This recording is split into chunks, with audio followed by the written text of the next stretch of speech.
The American suburbs often elicit a love-hate relationship in daily conversation. On the one hand, those of us across the pond can't help but marvel at America's open skies, wide roads, and seemingly endless space for land. On the other hand, Americans will be quick to tell you that the infinite suburban sprawl, as it were, comes at a cost. Cookie-cutter styles, lack of a unique community, and so on.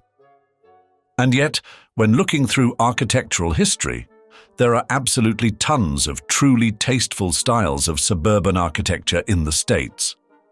Therefore, on today's episode of Old Money Mansions, we'll give you a grand tour of American suburban residential architecture, from the ornate Victorian mansions of the 1830s through to today's controversial McMansions.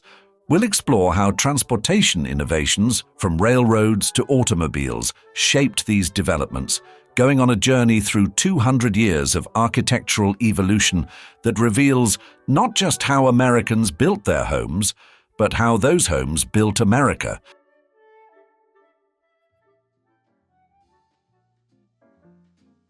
The story of American suburban mansions begins with a revolution in transportation. When steam-powered railroads emerged in the 1830s, they offered wealthy urbanites their first real opportunity to escape crowded city centers while maintaining access to their businesses. These early railroad suburbs transformed the American residential landscape, establishing patterns of development that would shape neighborhoods for generations to come. Frederick Law Olmsted's 1869 design for Riverside near Chicago exemplifies this first wave of suburban planning. His vision of spacious lots and gracefully curved streets connected to the city by rail became a blueprint for high-end suburban development across the nation. As transportation technology evolved, first with horse cars and later electric streetcars, suburban living became accessible to a broader segment of society. It was during this era of rapid expansion, which paralleled Queen Victoria's reign in England, that so-called Victorian architecture emerged as the dominant residential style. These weren't just houses. They were architectural statements reflecting America's growing industrial wealth and technological sophistication. But the Victorian period actually encompassed several distinct styles: Italianate, Second Empire, Stick Eastlake, Queen Anne, and Shingle, each contributing unique elements to the suburban landscape. These early suburban homes were carefully designed for their specific settings. Built on narrow, deep lots along streetcar lines, they featured modest front yards, larger rear spaces, and minimal side setbacks that created a distinctive street rhythm. The emphasis was always on the front facade, where homeowners could display their taste and status to passers-by. Inside, these homes reflected the social complexities of their era.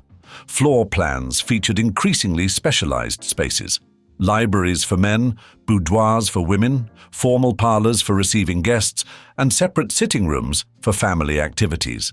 The result was an intricate arrangement of nooks, bay windows, and porches, all designed to support the elaborate social rituals of Victorian life.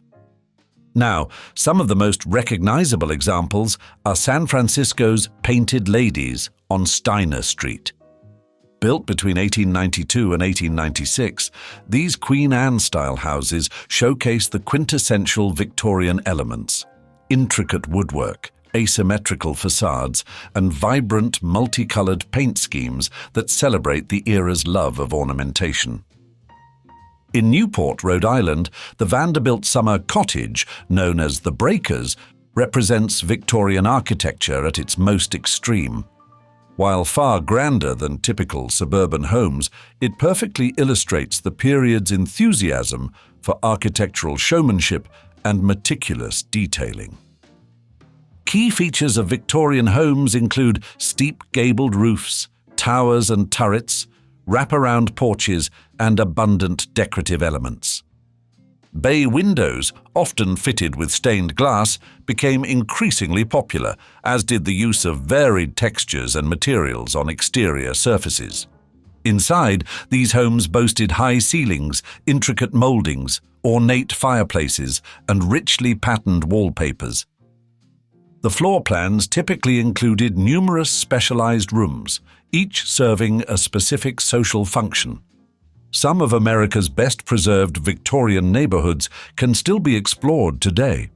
Cape May, New Jersey features one of the country's largest collections of intact Victorian buildings, including the 1879 Emlyn Physic Estate, a pristine example of stick-style architecture. Old Louisville, Kentucky, claims the title of America's largest Victorian district, with over 1,400 structures built between 1880 and 1905. The style reached its decorative peak in the 1880s and 1890s with the Queen Anne variation, exemplified by the Carson Mansion in Eureka, California. This architectural masterpiece represents the height of Victorian eclecticism and ornamentation. However, as the 20th century dawned, American architectural tastes began shifting dramatically. The elaborate Victorian style would soon give way to a new movement that emphasized simplicity and functionality over ornate decoration. The arts and crafts revolution was about to transform American suburban architecture in ways that would influence home design for decades to come.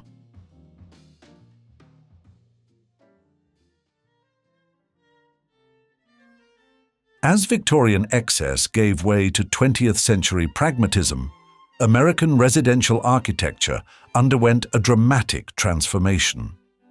In the first half of the new century, original design philosophies emerged that would reshape suburban landscapes across the nation, emphasizing functionality, craftsmanship, and a return to simpler forms.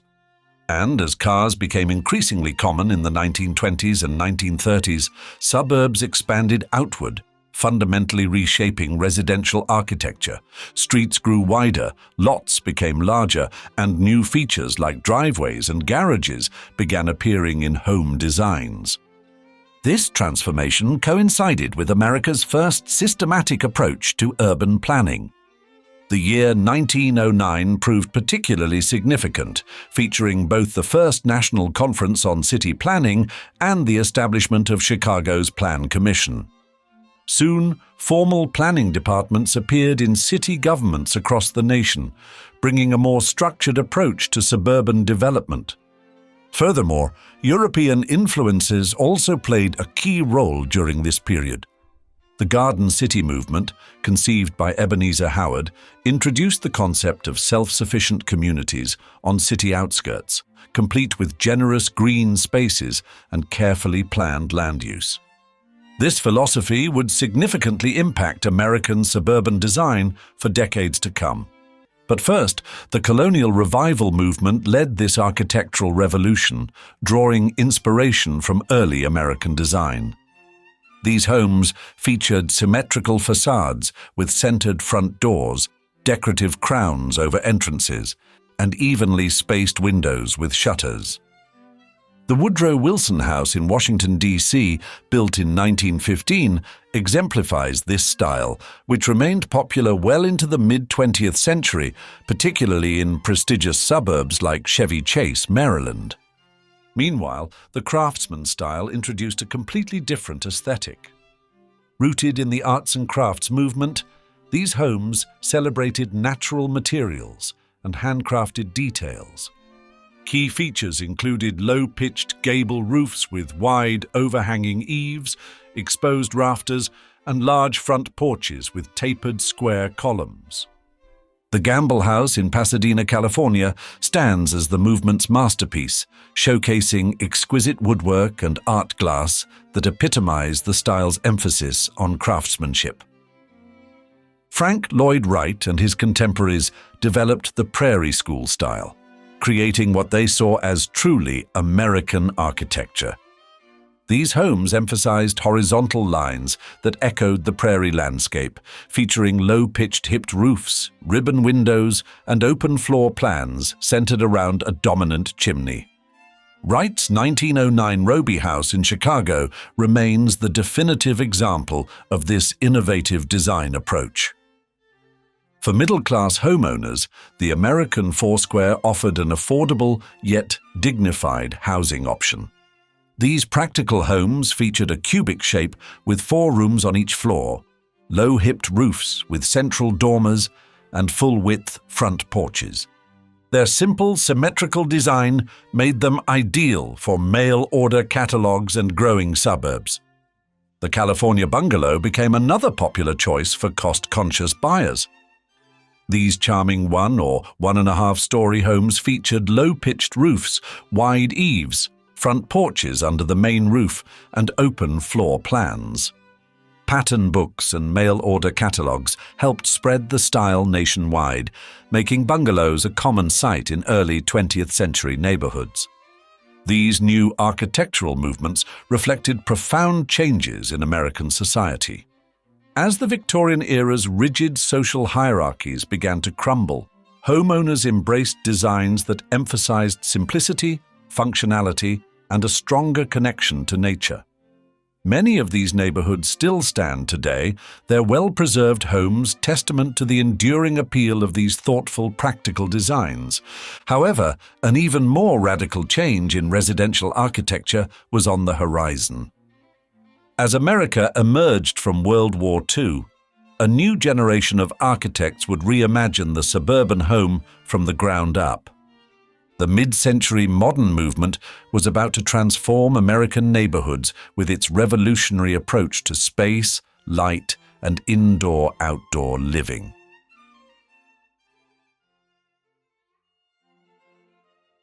The period from 1945 to 1980 transformed American suburban architecture more radically than any era before or since. As soldiers returned home from World War II, the United States faced an unprecedented housing crisis, with a shortage of approximately 5 million homes. This crisis, combined with the beginning of the baby boom, catalyzed one of the most dramatic shifts in American living patterns in history. The federal government responded aggressively, implementing Federal Housing Administration and VA loan programs that made homeownership accessible to millions of returning veterans. These policies, which explicitly favored suburban development over urban renewal, helped drive a massive migration to the suburbs. Between 1940 and 1960, the percentage of Americans living in suburban areas surged from 19% to over 30%. The rise in car ownership, which jumped from about 50% to 74% between the late 1940s and the end of the 1950s, fundamentally shaped these new developments. Suburban planning now revolved around the automobile, with wide streets, ample parking, and easy access to highways becoming standard features. Community planners embraced the neighborhood model, creating self-contained residential areas with their own schools, shopping centers, and recreation spaces. These developments emphasized uniformity and predictability, aiming to create stable, homogeneous communities that appealed to young families seeking their piece of the American dream. The ranch-style home emerged as the defining symbol of this post-war suburban living revolution.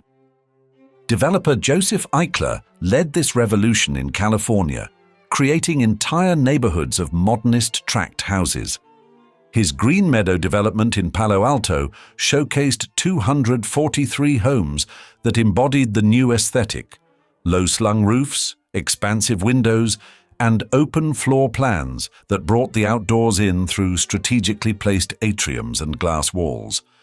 Eichler's later developments, like the Fairhaven neighborhood in Orange and the Balboa Highlands in Granada Hills, pushed the design envelope further with dramatic A-frame entries and steeper roof pitches.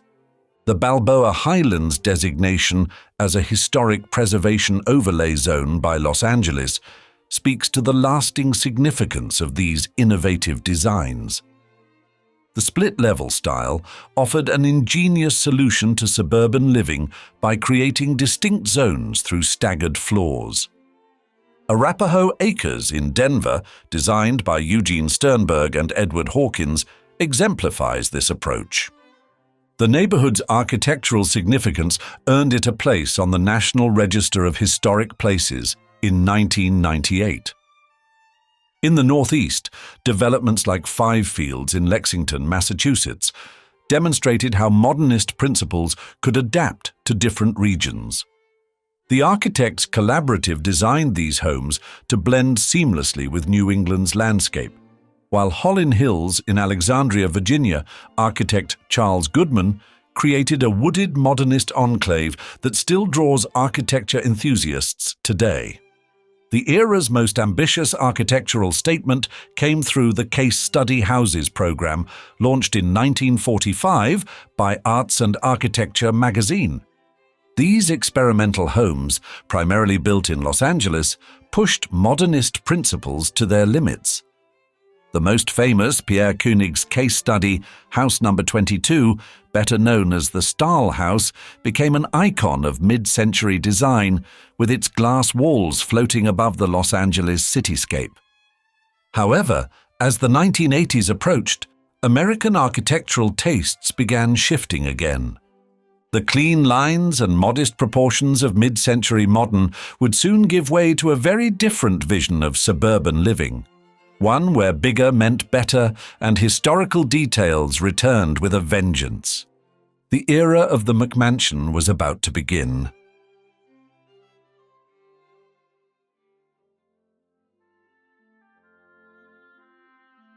The 1980s and early 1990s fundamentally transformed American suburban architecture through the emergence of the McMansion. This new breed of residential architecture reflected profound changes in both American society and consumer preferences, creating a housing trend that would reshape suburban landscapes across the nation. Several key factors drove this architectural shift. The decade's economic prosperity, combined with the coming of age of baby boomers, created unprecedented demand for larger, more luxurious homes.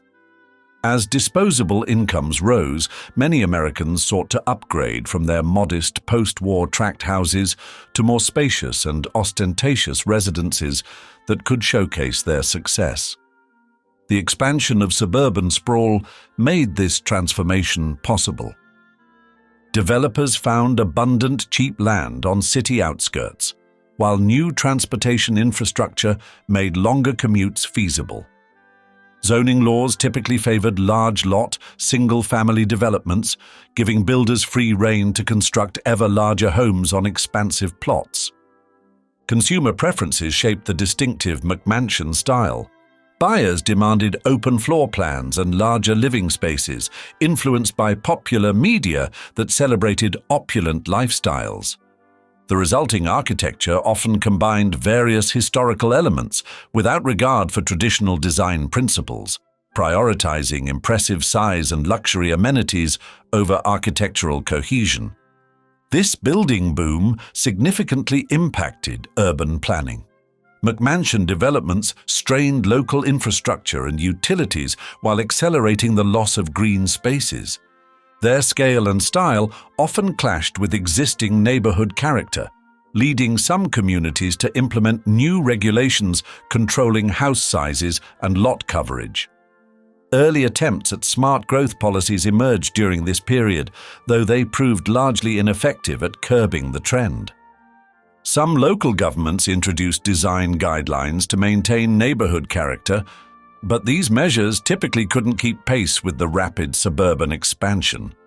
Nowhere is this more evident than in Loudoun County, Virginia, often called the McMansion capital of America, where starter castles freely combine colonial, Tudor, and Mediterranean features into what critics dismissively call roofline soup. Multi-car garages dominate front facades, reflecting these communities' car-dependent lifestyle, while towering two-story entryways create dramatic first impressions at the expense of practical interior spaces.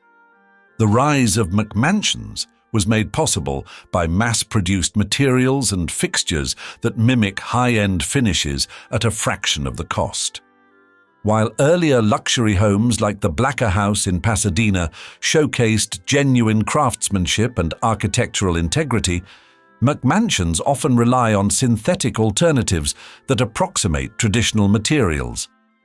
This approach to construction has enabled rapid development but raised questions about long-term quality and value.